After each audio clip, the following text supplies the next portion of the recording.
Hello students. देखो यहाँ पे जो प्रॉब्लम हमारे पास वो डायग्राम गिवन है आपके पास और उसमें क्या कहा है, sky jump. The diagram given below show A sky jump a sky weighing 60 kgf।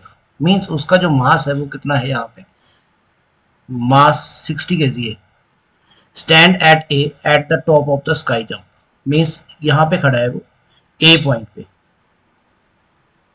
यहाँ पे है वो। He moves from A and takes off for his jump. Calculate the change in gravitational potential energy of the sky between A and B। Means A और B के बीच में जो change in potential energy है वो आपको यहाँ पे calculate करनी है फर्स्ट। और सेकंड क्या कह रहा है, वो सेकंड कह रहा है कि if 70% of energy in part A जो है वो kinetic energy at B become, वो काइनेटिक एनर्जी बन जाती है। तो calculate the speed at which the sky arrived at B. B point पे उसकी स्पीड क्या होगी वो आपको कैलकुलेट करना है। तो फर्स्ट में आपको निकालना है change in gravitation potential energy A to B, और सेकंड में यहाँ पे वेलोसिटी निकालनी है उसकी बी पॉइंट के ऊपर। अब देखो ए पॉइंट पे पोटेंशियल एनर्जी क्या आएगी, उसकी ए पॉइंट पे जो पोटेंशियल एनर्जी आएगी वो आएगी एम जी एच। जी यहाँ पे दिया उसने 10, एम कितना है, एम 60 है आपके पास, जी 10 है, और एच जो हाइट है वो डायग्राम में देखो 75 मीटर दिए रखी है। तो ये आपके पास कितनी आ जाएगी, ये आ जाएगी 45,000 जूल। बी पॉइंट पे देखो पोटेंशियल एनर्जी कितनी है। अब बी पॉइंट पे पोटेंशियल एनर्जी अगेन मास तो वही रहेगा, जी भी वही रहेगा, हाइट यहाँ पे चेंज होगी और हाइट कितनी हो गई है 15। तो ये मेरे पास क्या आ जाएगा, ये मेरे पास आ जाएगा 60 इंटू जी 10 है और इंटू 15। तो ये यहाँ पे जो पोटेंशियल एनर्जी आ जाएगी आपके पास वो कितनी आ जाएगी, वो आ जाएगी 9000।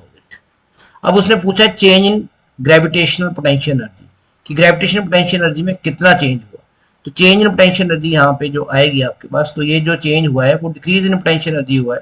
तो ये चेंज इन पोटेंशियल एनर्जी या डिक्रीज इन पोटेंशियल एनर्जी जो आपके पास आएगी वो कितनी आ जाएगी, वो आ जाएगी 45,000 माइनस 9,000। तो ये आपके पास रह जाएगी 36,000।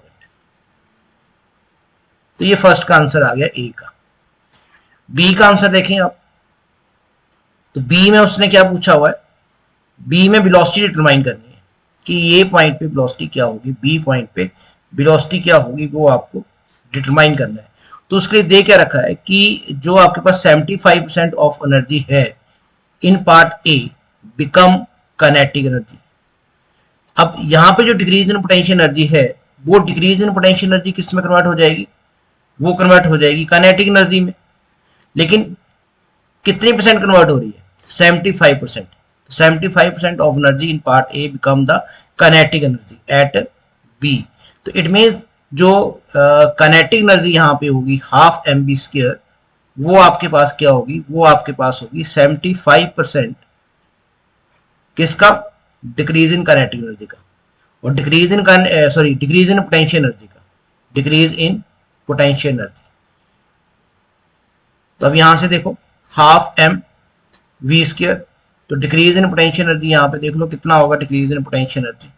तो डिक्रीज इन पोटेंशियल एनर्जी आपके पास कितना आ रहा है, वो आ रहा है आपके पास 36,000 जूल। तो 2 जीरो तो यहां से कट जाएंगे।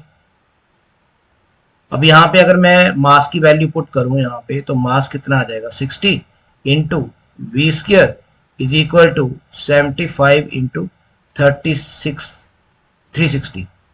तो ये 60 से ये आपके पास 6 आ जाएगा, 6 6 36, और ये 2 से मल्टीप्लाई होकर 12 बन जाएगा। तो ये वी स्क्र आपके पास बन जाएगा 75 इंटू 12, और ये आपके पास कितना आ जाएगा, ये आपके पास आ जाएगा 900। तो v कितना आ जाएगा, v आपके पास आएगा अंडर रूट 900, और v जो है दैट इज योर 30 मीटर पर सेकेंड। और यही इसका आंसर है सेकंड पार्ट का कि v ही आपको कैलकुलेट करनी थी।